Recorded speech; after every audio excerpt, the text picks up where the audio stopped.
Hey guys, tonight we begin with something a little darker. A time of plagues, punishments, and pottage. We're diving into what life was really like during the Middle Ages. Forget the castles and chivalry Hollywood sold you. The truth, you probably wouldn't last a single day. So, before you get comfortable, take a moment to like the video and subscribe, but only if you genuinely enjoy what I do here. And let me know in the comments where you're tuning in from and what time it is for you. It's always fascinating to see who's joining us from around the world.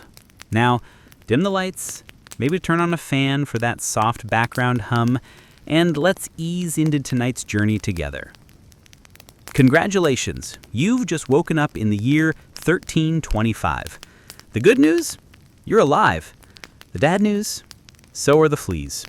Your bed is a half-rotted straw mattress stuffed with bugs and hay that smells like a barn floor. Because it was a barn floor 3 months ago. There's no memory foam, no pillows, and definitely no Egyptian cotton sheets. Just a wool blanket that hasn't been washed since last winter and now weighs roughly as much as a small cow from the accumulated grime. You blink awake as the church bell clangs in the distance.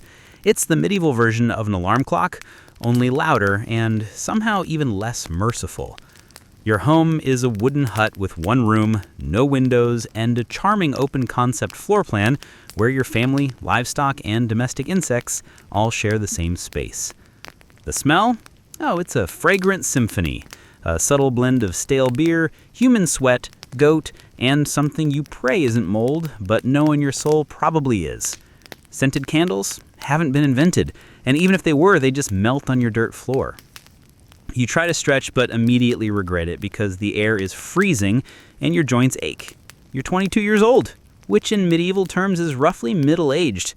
Your spine creaks like an old wooden door, and your knees sound like a bag of rocks being shaken by a confused peasant. Getting out of bed is a gamble. The floor is either wet from last night's rain, which leaks through the thatched roof, or crusty from something your neighbor's chicken did. Either way, your bare feet are now part of the ecosystem. Oh, and privacy? What's that? Your entire family, and maybe a random cousin who just never left, are waking up beside you. There's no bedroom, no curtains, no me time, just communal everything. Welcome to morning in medieval Europe, where you're never truly alone, because parasites, rodents, and 8 other people are always with you. And this is just how your day starts. It only gets worse from here. So you've managed to crawl out of your medieval haystack of horrors. Congrats! Now nature calls. And it's not calling politely, it's screaming. Here's the part where you start missing the modern bathroom. There's no toilet, no seat, no toilet paper, no flush, not even a mildly resentful plunger in the corner. In the 14th century, relieving yourself is an adventure, a social experiment, and often a small public event. If you're a peasant, your bathroom is likely a wooden bucket behind the house, which is already full because Uncle Wolfstan had a rough night after eating bad turnips. The smell is biblical. You hold your breath, do your business, and then, here's the kicker. Toss it into the street. Yes, the street. You're supposed to shout something like, "Gardy-loo," before dumping it out the window. That's Old French for watch out below, although frankly no one ever moves fast enough. Streets in medieval towns are open sewers, a charming river of human waste, animal droppings, and mystery liquids you'd rather not examine. If you're lucky enough to live in a town with public latrines, congratulations! You get to sit shoulder to shoulder with strangers in an outhouse where privacy is a myth and ventilation is a cruel joke. You might make some small talk, but try not to breathe too deeply. Toilet paper? Never heard of it. Most people wipe with straw, leaves, rags, moss, or if they're feeling especially indulgent, a scrap of wool. Sometimes nothing at all, which might explain why handshakes weren't popular yet. And if you're in a castle, surely it's better, right? Well, sort of. You might have a garderobe, a hole in the wall that drops your waist directly into the moat. Great idea, except that your enemies know this. And yes, attackers sometimes climbed in through the waist chute. Talk about entering through the back door. So, whether you're a farmer or a baron, medieval toileting is a humiliation ritual. It's cold, it's public, it's dangerous, and it's never not disgusting. One slip on a whetstone path, and you're face first in humanity's leftovers. And you still haven't brushed your teeth, but we'll get to that next. You survived the toilet. You deserve a reward, right? Maybe a nice breakfast. Something warm, delicious, comforting. Sorry, this is medieval Europe. Nothing is comforting here. Breakfast, if you can call it that, is a grim affair. There are no eggs Benedict, no coffee machines sputtering awake, and certainly no avocado toast. You sit down, or squat, near the fire to a wooden bowl of something that looks like it was scraped off a muddy boot. Welcome to your daily ration of pottage. Pottage is a thick, gloopy stew made of whatever you can find. Grains, root vegetables, maybe a few beans if you're lucky.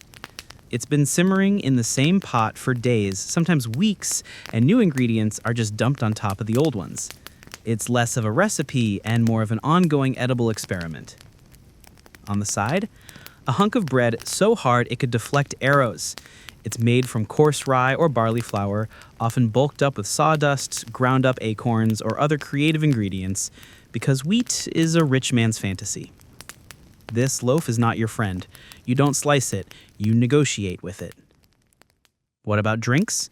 You're not sipping orange juice or an oat merg latte, you're drinking beer. Yes, beer. Why? Because the water is teeming with parasites and filth. So you start your day with weak ale, low alcohol, high survivability. Kids drink it too. No one's happy about it, but at least it won't kill you immediately. Want some meat or cheese? Dream on. That's for Sundays and saints' feast days, and only if your lord is feeling generous. Most peasants don't eat meat more than a few times a year. As for fresh fruit, only when it's in season and not already fermented into wine. And don't even think about spices unless you're royalty. A pinch of pepper costs more than your monthly wages. Salt is valuable enough to be locked away. So, you chew your gritty bread, gulp your medieval beer, and try not to think about the rat that may have nibbled your porridge in the night. Breakfast doesn't energize you. It just happens to you. And now that you're properly underfed, it's time to work like your life depends on it, because it absolutely does. So, you've eaten your sad medieval breakfast, and now it's time to get dressed. Not that it'll help. Your wardrobe consists of exactly one outfit. One. It's a rough wool tunic or linen shift that you've worn every day for months, possibly years.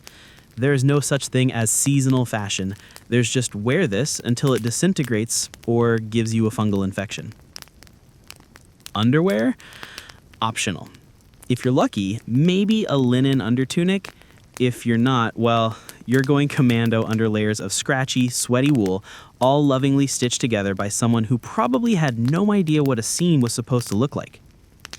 There's also no washing machine, no soap, and absolutely no dry cleaner in sight.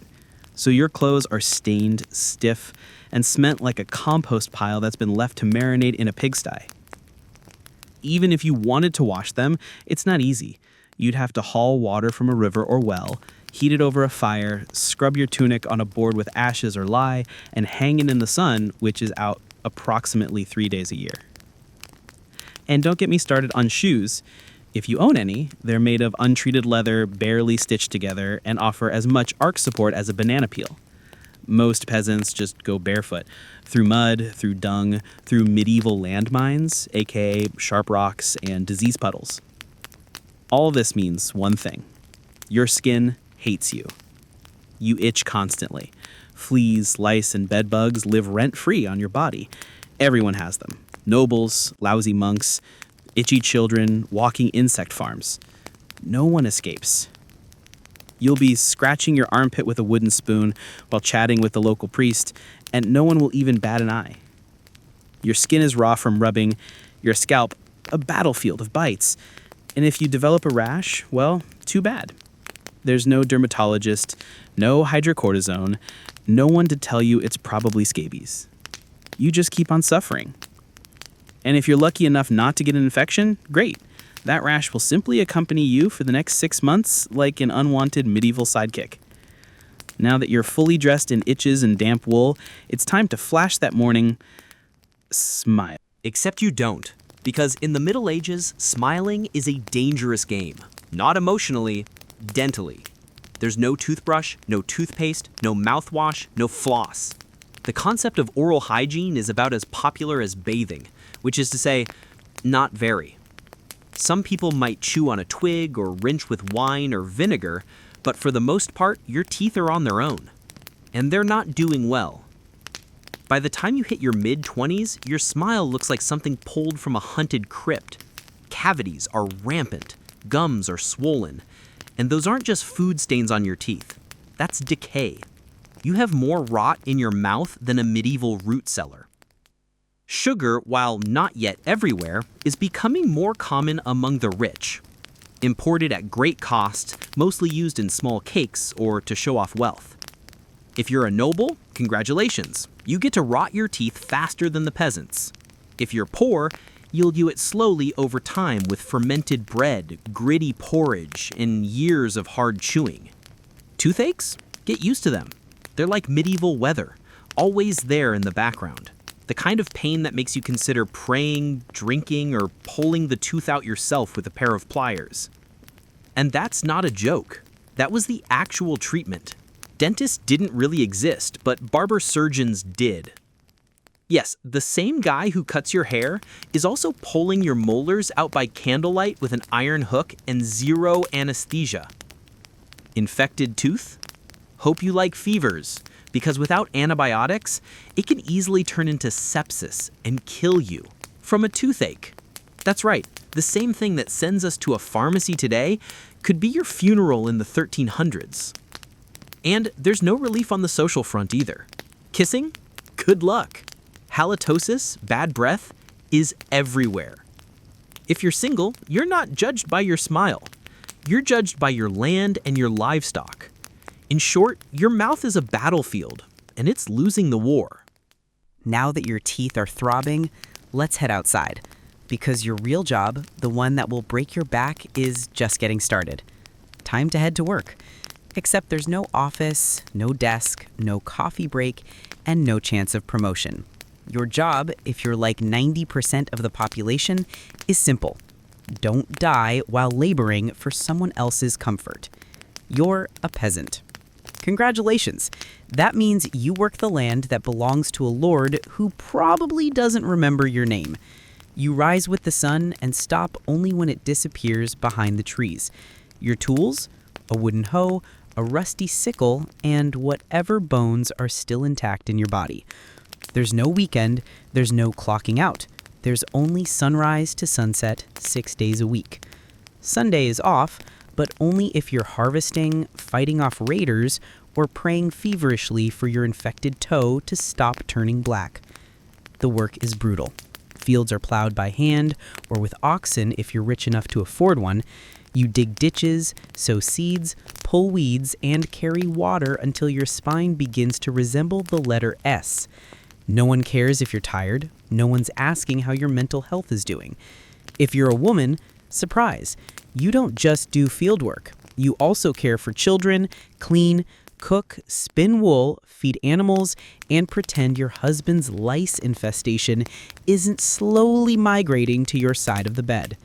Children? They start helping out around age 5. No school, no toys, just a tiny wooden rake and a dream of one day not dying of the flu.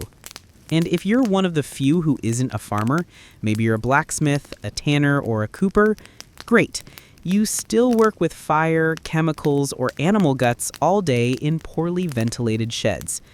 The pay? Basically survival. The perks? Occasional bleeding. Break a bone? Too bad. Get a fever, drink some warm beer, and keep going.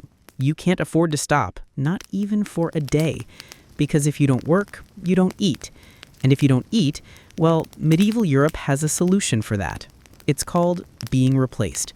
So you grip your shovel, ignore the blisters, and keep digging. Because in the Middle Ages, your job isn't a career. It's a slow-motion endurance test. Now that your back is on fire from laboring in the fields, let's talk about the weather. Because in the Middle Ages, temperature is less about seasons and more about ongoing punishment from the sky. Let's start with winter. There's no insulation, no central heating, and no weathering. Just wooden walls with gaps you could throw a chicken through. Your windows? Covered with cloth, not glass. The fire in the hearth, nice in theory, but you don't have enough wood fire to keep it going because wood is expensive and gathering it from the forest is sometimes illegal. Yes, you can be executed for picking up the wrong stick from the wrong forest. You bundle up in your one damp wool tunic, huddle near the dying embers, and still wake up with your nose frozen. Your feet? Permanently cold, often damp. Your fingers? So stiff they feel like tiny medieval popsicles. Frostbite isn't diagnosed, it's just called bad luck. Now fast forward to summer. Sounds better, right? Wrong. In summer, your home turns into a clay oven. There's no fan, no cross breeze, and absolutely no deodorant. You sweat through your layers, but you can't remove them because showing too much skin is scandalous and also invites sunburn, insect bites, and social judgment. The flies are out in full force, attracted to your unwashed body and the smell of last week's goat stew that's still fermenting in the corner. Mosquitoes buzz by your ear while you sleep, assuming you can sleep through the sound of your neighbors yelling and babies crying. In the fields, the sun bakes you. No sunblock, no hat, unless you've fashioned one out of straw like some desperate scarecrow. And the worst part, you still have to work. Heat stroke is just called taking a bad turn. So you're either shivering in your own hovel, wondering if your toes will make it to spring, or you're sweating through your only pair of socks while your thighs chafe into oblivion. And the one thing that never changes, no matter the season, your clothes still itch, your food is still terrible, and your next job is still waiting. Welcome to climate control, medieval style. There is none. Feeling thirsty? Need to freshen up? Want to splash a little water on your face to wake up from this damp fever dream of a life? Too bad. In medieval times, water isn't your friend. It's trying to murder you. Quietly. Let's start with drinking. The nearby stream looks fresh, bubbling and clear like something out of a fantasy movie. But spoiler alert, it's not. Upstream, someone just dumped a chamber pot into it. And if not that, then a dead pig is probably decomposing in it. Parasites, bacteria, and the entire microbial army of medieval Europe await in every sip. That's why people drink beer. Yes, beer. Even children. But before you imagine medieval kids doing keg stands, understand that it was small beer, weak in alcohol, strong in survival. Brewing boiled the water, so it was safer than whatever flowed through the town ditch. Wine was another option, if you were rich enough to afford it and unconcerned with functioning properly before noon. What about bathing? Surely water was used for cleaning. In theory, yes. In practice, absolutely not. See, back then, people believed bathing actually opened your pores and let the disease in. That's right. Washing yourself was considered medically risky. You were cleaner, apparently, if you never removed the protective layer of filth caked onto your skin. Communal bathhouses did exist, but they quickly gained reputations as places for gossip, scandal, and sometimes full-on medieval extracurriculars. So naturally, the church got involved and shut many down. Even if you did want to bathe, it was a full production. You'd need to fetch water from the well, boil it over a fire, fill a wooden tub that leaked, and then pray no one else in the house used it before you, or worse, after. And rainwater? Collected in open barrels where birds poop, insects breed, and moss thrives. Sounds refreshing, doesn't it? So whether it's going in your mouth, on your body, or onto your crops, water in the Middle Ages is less of a life source and more of a gamble. One wrong gulp, and you're spending your final days sweating in a straw bed, clutching your stomach and contemplating all your life choices. Next time you sip tap water, raise a glass for our ancestors. They didn't have the luxury of hydration without hazard. So you drank the water. Or maybe you didn't. Maybe you just stubbed your toe on a rock shaped like disappointment. Either way, you're sick. You need help. You need a doctor. Too bad you live in the Middle Ages, where medicine is really just polite torture with a theology degree. Let's start with a diagnosis. Everything wrong with you, whether it's a cough, rash, broken bone, or the creeping plague, is caused by your humors being out of balance. The four humors were blood, phlegm, yellow bile, and black bile. According to medieval science, your health depends on keeping them balanced, like some sort of internal soup. Got a fever? Too much blood. The answer? Bloodletting. That's right. Let's drain your life force into a bowl using a dull blade or a hungry leech. And yes, barbers were often doing it. Imagine getting a haircut and a hemoglobin extraction in one sitting. 2 for 1, baby. Feeling sad or anxious? That's clearly in excess of black bile. The cure? Laxatives. Maybe a warm herbal purge or just prayers and a cold compress, while everyone avoids eye contact with you and starts carving your coffin. Now, if you break a bone or get a nasty wound, you're in real trouble. There's no anesthesia unless you count passing out from pain. Surgery is done with knives that haven't been cleaned since the Crusades. Tools are heated over fire, not for sterilization, but because they just look scarier that way. Antibiotics, centuries away. Germ theory, not invented yet. They think disease comes from bad air or God being annoyed with your moral failings. Got a stomach ache? Must have been your sinful thoughts. Hope you like confessing while vomiting. If your condition gets worse, you'll be treated with more leeches, possibly some crushed beetles, and a priest at your bedside giving last rites, just in case. At this point, they're preparing for the cure known as death. And if by some miracle you recover, everyone just assumes God took pity on you, the doctor takes full credit, and the leech gets promoted. So yes, in the Middle Ages, medicine is less about healing and more about surviving the cure. After a long day of labor, lice, and leeches, it's finally time to eat. You shuffle back to your hovel, stomach growling, ready for the one joy left in life, a warm meal. Bad news. Your meal is probably trying to kill you. Let's begin with the basics. Food preservation doesn't really exist. There's no fridge, no freezer, just salt, smoke, or the hope that winter air keeps things fresh.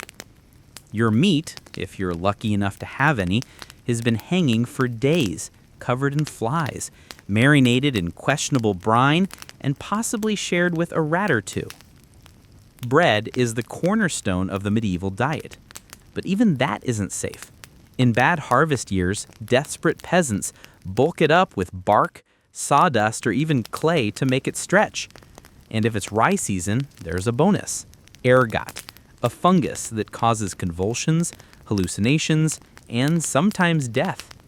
It's like eating bread laced with LSD and tetanus. Vegetables? Only if they're in the season. And you know what's always in season? Turnips. So many turnips.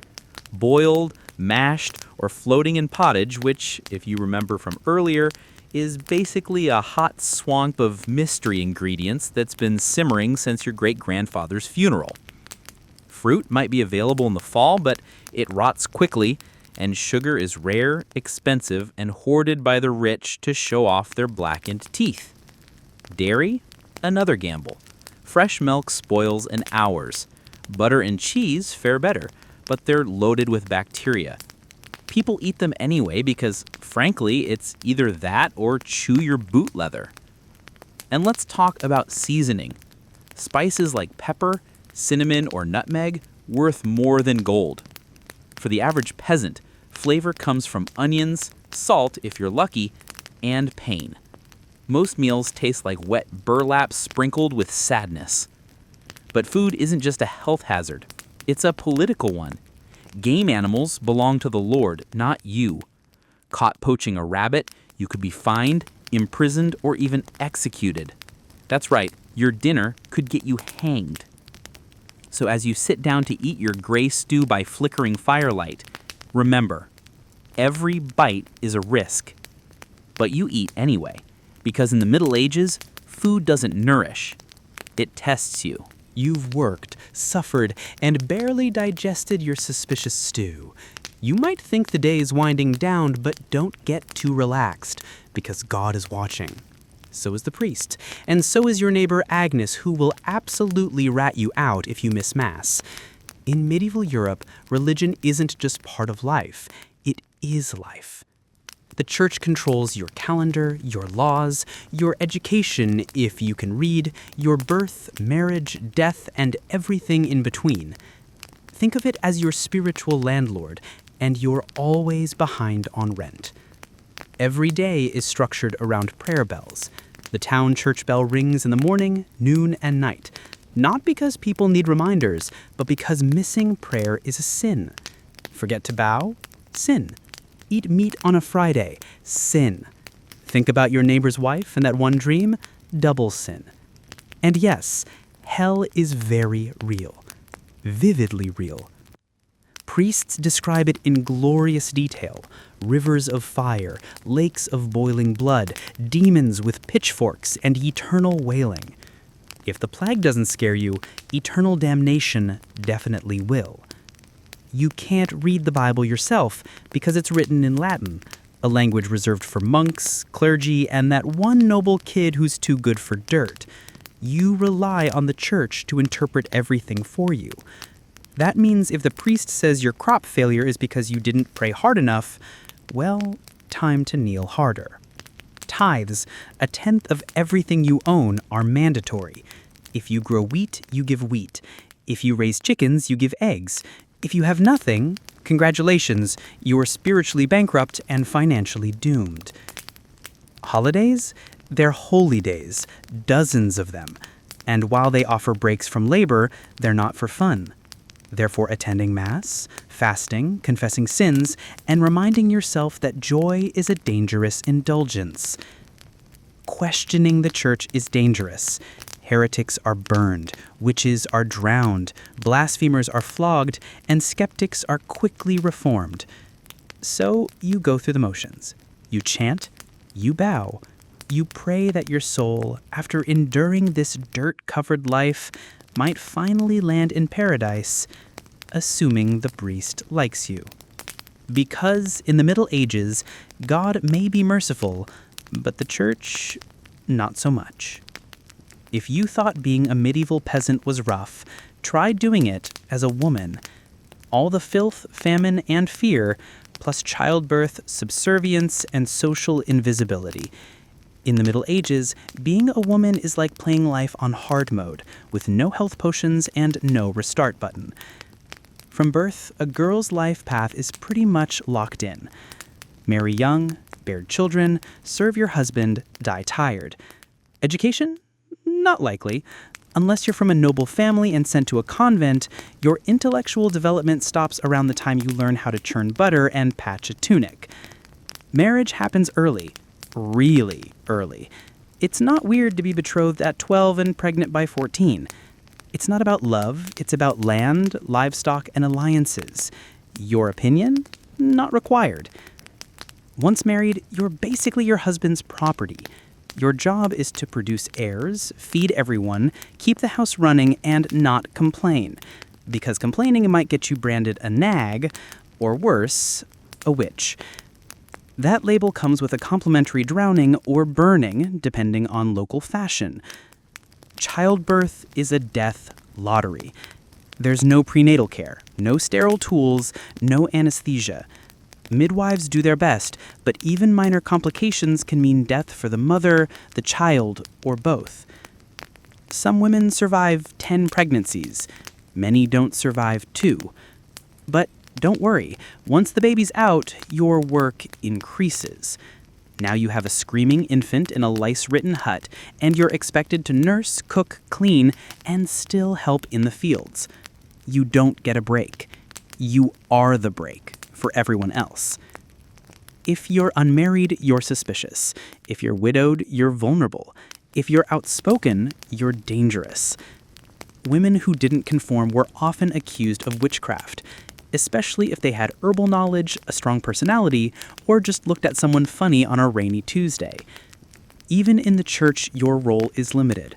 Nuns lived under strict rules, no speaking without permission, no freedom of movement, and your spiritual worth always ranked below men. In short, if you're a woman in the Middle Ages, you're expected to endure, obey, reproduce, and suffer in silence, ideally while smiling.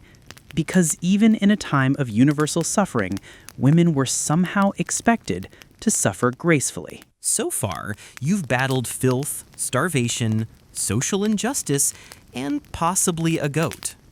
But just when you think your day can't get any worse, here comes violence. Loud, bloody, and often completely acceptable by medieval standards. Let's be clear, the Middle Ages were not peaceful. The idea of law and order mostly meant hoping the local lord wasn't in a bad mood. Violence is everywhere. In the home, in the streets, on the battlefield, in church disputes, and sometimes in line at the communal bread oven. Crime is common, punishment is brutal, and justice is more performance art than protection. Steal a loaf of bread, you could lose a hand. Accused of lying, your tongue might get pierced. Gossip too much, meet the scold's bridle. A metal mask strapped to your head with a bar in your mouth. For correction, of course. Let's say you're accused of something serious. Heresy, theft, witchcraft. How do you prove your innocence? By being tortured, obviously. Welcome to trial by ordeal. One version, you stick your hand in boiling water to retrieve a stone. If it heals without infection, you're innocent. If not, guilty. Another option, you're tossed into a river. Sink? Innocent. And probably dead. Float? Guilty. And punished anyway. It's like a medieval game show where the prize is survival, and the host is actively rooting against you. If you're sentenced to death, that's a public event. Executions are performed in front of cheering crowds. Hangings, beheadings, burnings. Sometimes people bring snacks. It's the medieval equivalent of cable TV. Domestic violence? Completely normal. Husbands were allowed, even expected, to discipline wives and children. Street fights? Commonplace. You could be beaten just for looking the wrong way at a noble's horse. And war? Always simmering. Local feuds, territorial disputes, religious crusades. Someone's always marching off to stab someone else in the name of honor, God, or boredom. Violence isn't a breakdown of society in the Middle Ages. It is society. Everyone lives with the constant knowledge that life is fragile, justice is arbitrary, and your neighbor might bash your head in over a pig. So walk carefully, keep your eyes down, and never trust anyone with a club. At this point, you've made it through the lice, the leeches, the laundryless misery, and the looming threat of public disembowelment. But now comes the final chapter of most medieval lives, an early and unglamorous death. If you're alive and still breathing past the age of 40, you're practically a celebrity. You might even be referred to as the Old One, which is less of a nickname and more of a statistical miracle. Let's break it down. The average life expectancy hovers around 30 to 40 years, but that number is dragged down heavily by infant mortality. Nearly half of all children died before reaching age 5. Disease, malnutrition, or one bad winter was all it took. No vaccines, no antibiotics, no hope. If you survived childhood, you entered adulthood already exhausted. Work began as soon as you could walk upright, and by your mid-20s, your joints creaked like a monastery door. You might be missing several teeth, a finger, and most of your original optimism. Women faced a particularly deadly gauntlet: childbirth. It was one of the leading causes of death for medieval women. No pain relief, no medical intervention. Just prayer, hot water, and someone holding your hand while you bled out on a straw-stuffed cot. For men, the dangers were different but equally relentless. farming accidents, infections from minor wounds, a neighbor's drunken rage, a crusade gone sideways. Even walking to the market could be risky if you crossed paths with a bored bandit or an angry tax collector. Death could also come quietly, from the plague, which turned cities into cemeteries overnight, from famine, which could last entire seasons, thinning out entire villages, or from bad luck, like eating spoiled grain and spending your final hours hallucinating and screaming at the walls. And funerals? You were lucky if you got one. Bodies were often buried quickly to avoid disease. No embalming, no polished coffins, just a hole, a few murmured prayers, and a shallow mound of earth if there was enough space left in the churchyard. So yes, in medieval times, life was brutal, short, and constantly under siege by death in all its casual forms.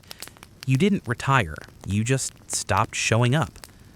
And speaking of exits, let's move on to your final chapter. The medieval dream dies. So how's your day been? You've woken up in filth, relieved yourself into a bucket, brushed your teeth with wishful thinking, nearly passed out from hunger, worked until your spine cried for mercy, scratched your way through itchy wool, prayed to not get plague, and barely dodged a public execution for owning a squirrel. Welcome to a single day in medieval Europe. Still dreaming of becoming a knight? Think again. That romanticized version of the Middle Ages, gallant swordsmen, noble ladies in towers, heroic battles, and feasts in candlelit great halls, it's a myth, polished by fairy tales and fantasy books. In truth, the medieval world was gritty, cruel, and deeply unfair. Hierarchy was everything. If you were born poor, you stayed poor. If you were born rich, congratulations, you had a better chance of surviving. But you were still one bad soup away from dysentery and a hasty burial. Even the nobles weren't immune to misery. Castles were drafty stone refrigerators filled with fleas, smoke, and politically motivated marriages. Sure, you had a fur cloak and a goblet of wine, but also a 50% chance of dying in a skirmish or from an infected splinter. Not exactly luxury. The simpler times weren't simple. They were relentless. Everything took longer. Everything hurt more. Everything from childbirth to chewing came with consequences. Life was survival, not leisure. And if you did find a quiet moment to think, to dream, to imagine something better, there wasn't much you could do with it. No upward mobility, no modern medicine, no internet to Google, "What's this weird rash?" You lived, suffered, worked, and died within a 10-mile radius of where you were born. But here's the wildest part. Through all of this, people still laughed, sang songs, told stories, fell in love, and found meaning. Not because life was easy, but because humans are stubborn like that. Even in the darkest chapters, they made space for light. So tonight, when you slip into your clean bed with indoor plumbing, antibiotics, and central heating, maybe say a quiet thank you to the modern world and to your ancestors who fought rats, famine, and feudalism so you wouldn't have to. In medieval times, before gas and electricity, before oil lamps lined streets or hearths hummed with switches, there was the chandler, a maker of light in a world ruled by shadow. But Chandler was not merely a candle maker. He was also a wax melter, tallow renderer, supplier of oils and wicks, a quiet tradesman whose work illuminated chapels, castles, and cottages alike. To bring light was no small task. It was a craft of patience, fire, and fragrance, often unpleasant, sometimes dangerous, always essential. Step inside a chandler's shop, and you'd enter a place of flicker and flame. Cauldrons of fat bubbling over coals, wooden racks draped with cooling candles, shelves stacked with beeswax, pots of tallow, skeins of linen thread, and iron ladles blackened with soot. The air was heavy, sometimes sweet with beeswax, other times acrid with the reek of animal fat. The floor was streaked with drips of wax, and everything, the benches, the tools, the man himself, bore traces of oil and smoke. It was not a place of beauty, but it was where light was born. A chandler's day began before the sun, ironic perhaps, for a man who made his living by darkness. He would heat his cauldrons and check his molds. Tallow had to be melted slowly, skimmed off impurities. Beeswax had to be softened just right, too hot and it cracked, too cool and it refused the wick. His daily work included rendering tallow from animal fat, filtering and melting beeswax, twisting and cutting linen wicks, dipping candles in repeated cycles, up to 40 times, pouring into clay or metal molds for uniform shapes, trimming and bundling cooled candles, preparing rushlights and oil lamps for the poor. Each candle took time, layers added slowly, evenly, by hand. It was slow, repetitive, and hot work, but in the end, it yielded something precious. Not all candles were equal. The poor burned tallow, made from sheep or cow fat. It smoked, smelled foul, and burned quickly, but it was cheap. The wealthy used beeswax, sweet-smelling, cleaner, longer-lasting. These candles graced the altars of cathedrals, the halls of kings, the boudoirs of noble ladies. In churches, candles weren't just light, they were offerings. Each flame is a prayer rising heavenward. Some monasteries kept their own chandlers, tasked with maintaining sacred lights that never went out, burning before relics, saints, and altars without pause. The chandler served all walks of life. He might craft a towering beeswax taper for a cathedral's Easter vigil one morning, and that evening twist humble rushes in fat for a peasant woman preparing stew in the dark. In castles, chandlers worked in teams. They filled iron chandeliers, cleaned wax from silver holders, and ensured the evening's feasts glowed golden. A noble might request perfumed candles, scented with rose or sandalwood. A physician might request hollow tapers filled with herbs for fumigation. Even executioners needed light for late-night duties. And in towns, chandos often rented candles for events, charging not by the candle, but by the hour it burned. Most chandlers learned by apprenticeship, beginning young, sweeping floors, preparing molds, and watching the slow art of dipping. Tools of the trade included iron pots and bronze ladles, molds of clay, tin, or wood, knife to trim wicks, boards and racks for drying, parchment seals and wax stamps for custom orders. They also knew recipes by memory, how to purify fat with ashes, how to dye wax with plant dyes, how to send candles with herbs or oils. Their work required patience, but also precision. An uneven candle could lean, flicker, or drip, and in great halls, fire from a single mishap could cost lives. Chandlers were not always beloved, especially by neighbors. The smell of tallow was infamous. In towns, tallow rendering was often banned within city walls. Many chandlers worked on the outskirts or near rivers where waste could be carried away. But despite the odor, they were respected. Churches relied on them. Merchants depended on them. Noble households could not dine or entertain without them. In guild cities, chandlers formed powerful brotherhoods, regulating wax prices, inspecting quality, and defending their rights with pride. A master chandler was known by the smoothness of his taper, the strength of his wick, and the steadiness of his flame. As the sun set, the chandler wiped his tools with ash and cloth. He bundled cooled candles in twine, sealed wax blocks for trade, and banked the fire for the night. A quiet glow still flickered from the racks, soft flames trembling in the gloom. Perhaps he carried a bundle of tapers to the church, or left a single rushlight burning in the window for a traveler's path. And as the village darkened, it was his hand, unseen, unthanked, that gave it light. In the shadows of castles and cottages, chapels and kitchens, the chandler worked, unseen but essential. A bringer of warmth, a keeper of flame. A humble figure in sooty apron and wax-stained hands, illuminating prayers, meals, births and deaths. Though the world now glows with glass and wire, the memory of his light lingers. In every candle flicker, in every scented flame, in every quiet room made gentle by a single trembling wick. Half craftsman, half guardian of the night, a quiet servant of the dark.